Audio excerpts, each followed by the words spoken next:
तो जय हिंद दोस्तों, स्वागत है आज हमारी यूट्यूब चैनल पर। जैसा कि हमने पिछली वीडियो में पढ़ लिया था संसद के बारे में, संसद और राज्यसभा, तो एक बार हम दोबारा से रिपीट कर देते हैं उसी बात को। संसद किस अनुच्छेद में था? संसद था अनुच्छेद 79। ठीक है, ये आपने पढ़ लिया था अनुच्छेद 79 के तहत।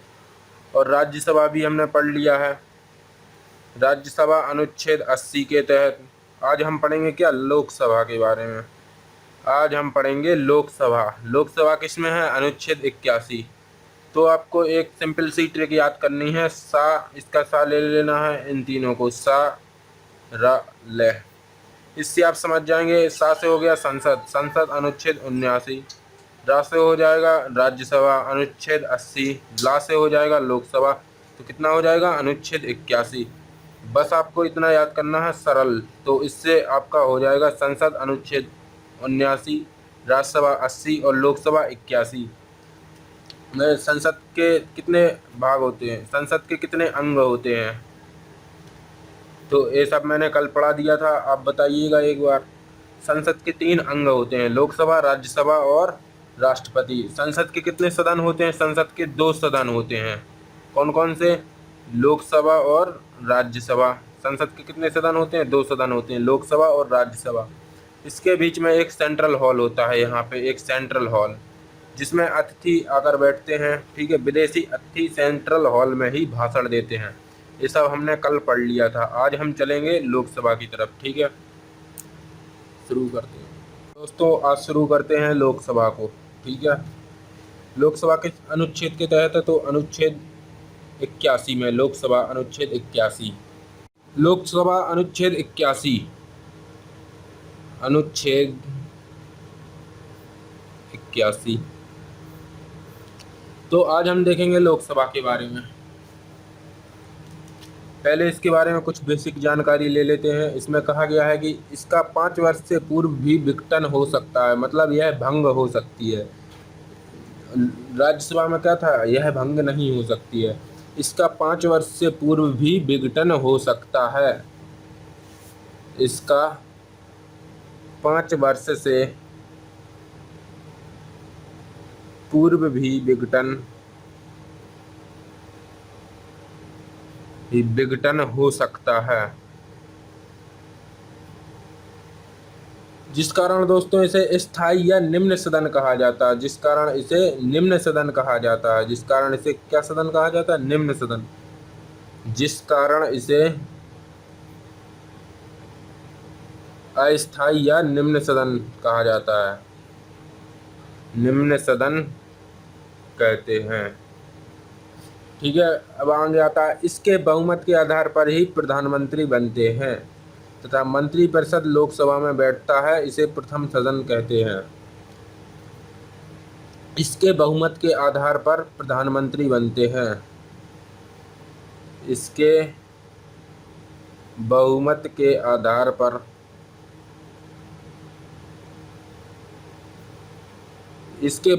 आधार पर पीएम बनते हैं तथा मंत्रिपरिषद लोकसभा में बैठता है। इसे प्रथम सदन कहते हैं तथा मंत्रिपरिषद लोकसभा में बैठता है।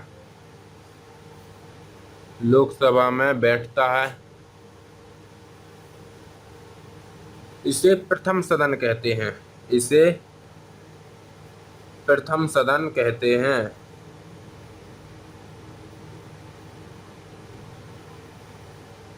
क्या कहते हैं दोस्तों? इसे प्रथम सदन कहते हैं। इसका चुनाव जनता करती है। इसका चुनाव जनता सीधे करती है, अतः इसे प्रत्यक्ष सदन कहते हैं। इसे जनता का सदन भी कहा जाता है। इसका चुनाव जनता सीधे करती है। इसका चुनाव जनता सीधे करती है, अतः इसे प्रत्यक्ष सदन कहते हैं। इसे प्रत्यक्ष सदन कहते हैं। और इसे क्या कहा जाता है, जब जनता चुनाव करती है सीधे तो इसे जनता का चुनाव भी कहा जाता है। ठीक है, आगे चलते हैं। भारत का नागरिक किसी भी राज्य से लोकसभा का चुनाव लड़ सकता है। भारत का नागरिक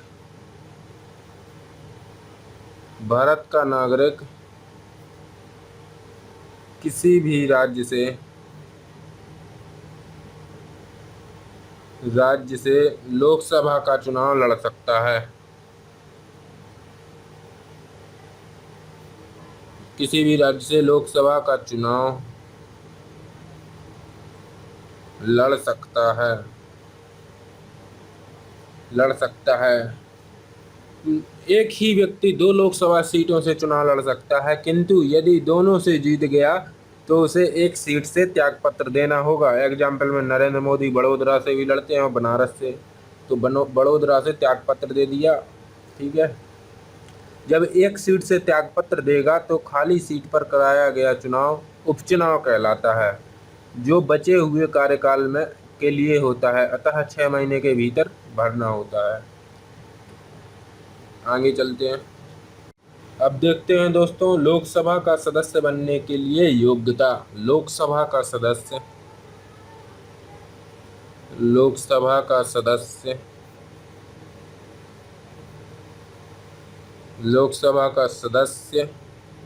बनने के लिए योग्यता।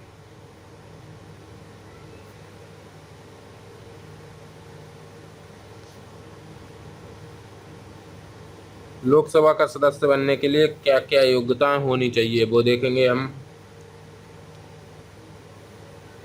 तो वीडियो को पूरा देखते जाइएगा। तो इसमें कहा गया है कि वह भारत का नागरिक हो, भारत का नागरिक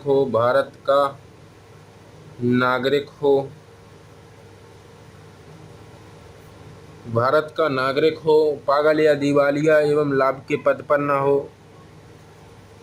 पागल या दिवालिया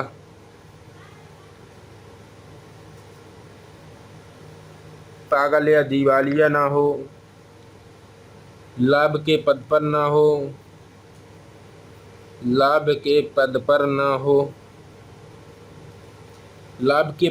हो। आयु कितने दी गई है, आयु 25 वर्ष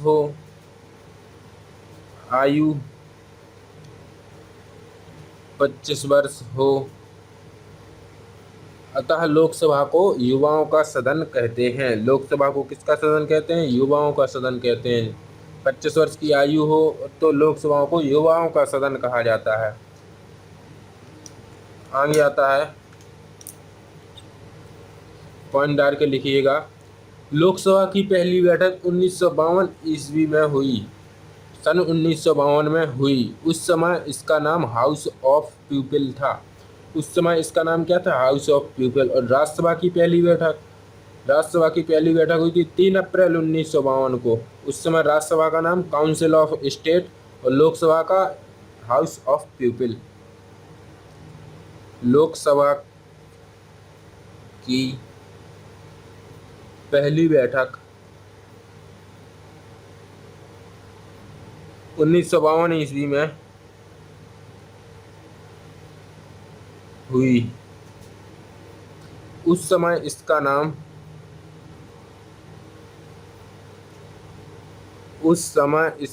क्या था, हाउस ऑफ पीपल।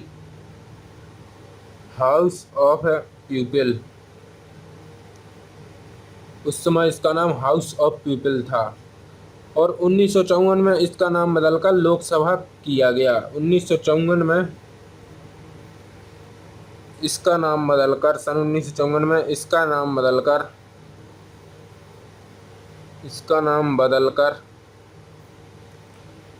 लोकसभा किया गया। सन 1954 में इसका नाम बदलकर क्या कर दिया, लोकसभा कर दिया। तो इसमें कहा गया है लोकसभा के सदस्य बनने की योग्यता। भारत का नागरिक हो, पागल या दिवालिया ना हो, लाभ के पद पर ना हो, आयु 25 वर्ष हो। लोकसभा की पहली बैठक कब हुई थी, 1952 में हुई। उस समय इसका नाम हाउस ऑफ पीपल था। 1954 में इसका नाम बदलकर क्या कर दिया, लोकसभा कर दिया। 1954 में इसका नाम बदलकर लोकसभा कर दिया। हाँ, तो दोस्तों अब पढ़ते हैं हम क्या कहा गया है लोकसभा में ही कि संविधान संशोधन के मुद्दे पर लोकसभा तथा राज्यसभा दोनों की शक्तियां समान हैं। नोट में डाल के लिख लीजिएगा आप, संविधान संशोधन के मुद्दे पर लोकसभा तथा राज्यसभा दोनों की शक्तियां समान हैं। अब हमने पढ़ लिया है लोकसभा, राज्यसभा और संसद के बारे में पढ़ लिया है। तो अब हम देखेंगे लोकसभा और राज्यसभा में अंतर। तो पहले आप यहाँ पे समझिएगा संसद। संसद के कितने सदन? संसद के 2 सदन। ये है हमारा संसद, ठीक है। इसमें 2 बिल्डिंग है, एक है राज्यसभा और एक है लोकसभा। तो राज्यसभा किस अनुच्छेद के तहत? संसद तो हो गया अनुच्छेद 79, राज्यसभा अनुच्छेद 80 और लोकसभा 81। ठीक है, इतना आप समझ पा रहे होंगे। अब हम देखेंगे राज्यसभा और लोकसभा में अंतर, मतलब क्या क्या है। ठीक है, तो पहले राज्यसभा से शुरू करते हैं। राज्यसभा में कहा गया है कि यह विघटित नहीं हो सकता है, जिस कारण इसे उच्च सदन कहा जाता है। यह विघटित नहीं हो सकता है। राज्यसभा में कहा गया है यह विघटित नहीं हो सकता, नहीं होता, यह विघटित नहीं होता। और लोकसभा में कहा गया है कि यह विघटित होता है, यह विघटित होता है। कहा गया है इसमें यह विघटित नहीं होता है, इसमें कहा गया है यह विघटित होता है। इसलिए विघटित नहीं होता है, इसलिए इसे क्या कहते हैं? स्थायी या उच्च सदन कहते हैं। क्या कहते हैं? स्थायी या उच्च सदन। उच्च सदन। यह विघटित हो जाता है तो इसे क्या कहते हैं? अस्थायी या निम्न सदन। अस्थायी या निम्न सदन कहा जाता है। ठीक है, यह अप्रत्यक्ष सदन है क्योंकि इसमें जनता भाग नहीं लेती है। राज्यसभा एक अप्रत्यक्ष सदन है, अप्रत्यक्ष सदन है। और लोकसभा प्रत्यक्ष सदन है क्योंकि इसमें जनता द्वारा मतदान होता है सीधे। यह प्रत्यक्ष सदन है, यह अप्रत्यक्ष सदन है। इसको कहा जाता है शिक्षितों का सदन। शिक्षितों का सदन, शिक्षितों का सदन।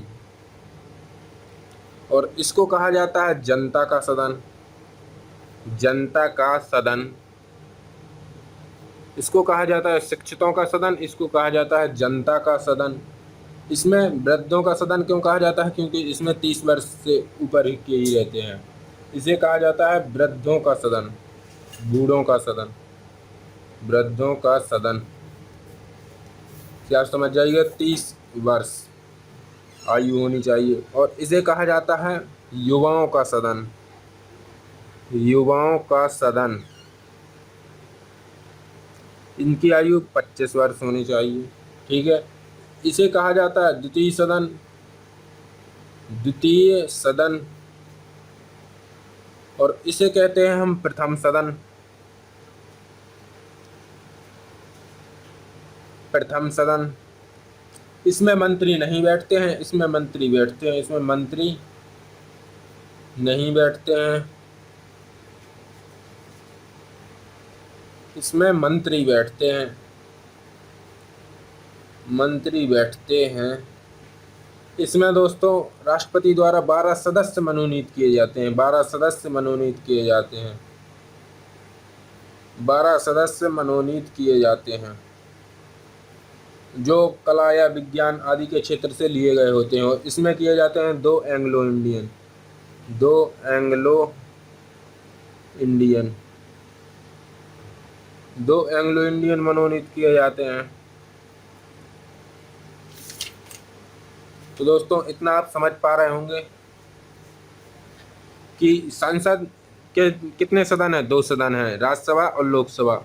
संसद को रखा गया है अनुच्छेद 79 में, राज्यसभा को अनुच्छेद 80 में और लोकसभा को अनुच्छेद 81 में। राज्यसभा को कहा जाता है यह विघटित नहीं होता है, जिस कारण इसे स्थायी उच्च सदन कहा जाता है। यह विघटित होता है, इसलिए इसे क्या कहते हैं, अस्थायी निम्न सदन कहते हैं, इसलिए इसे अस्थायी निम्न सदन कहते हैं। यह अप्रत्यक्ष सदन है, ठीक है। यह प्रत्यक्ष सदन है, इसमें जनता द्वारा सीधे मतदान होता है। इसे शिक्षितों का सदन कहा जाता है, इसे जनता का सदन कहते हैं। इसे वृद्धों का सदन कहते हैं क्योंकि इसकी आयु 30 वर्ष प्लस होनी चाहिए। इसे युवाओं का सदन 25 वर्ष प्लस। इसे द्वितीय सदन कहते हैं। प्रथम सदन, इसमें मंत्री नहीं बैठते हैं, इसमें मंत्री बैठते हैं। इसमें 12 सदस्य मनोनीत किए जाते हैं राष्ट्रपति द्वारा। इसमें 2 एंग्लो इंडियन मनोनीत किए जाते हैं। तो दोस्तों, अभी तक हमने ख़त्म कर दिया है अनुच्छेद 81 तक। जिसने भी पहले की सारी वीडियो ना देखी हो वो जाके देख लीजिएगा। अपनी बढ़िया से एक फेयर कॉपी बनाइएगा, सब उसमें लिखते जाइएगा जो भी मैं यहाँ पे पढ़ा रहा हूँ। तो बताइएगा कमेंट में आज की वीडियो कैसी लगी। वीडियो को लाइक कीजिएगा, अपने दोस्तों के साथ शेयर करें, चैनल को सब्सक्राइब करना ना भूलें। मिलते हैं नेक्स्ट वीडियो में, तब तक के लिए जय हिंद।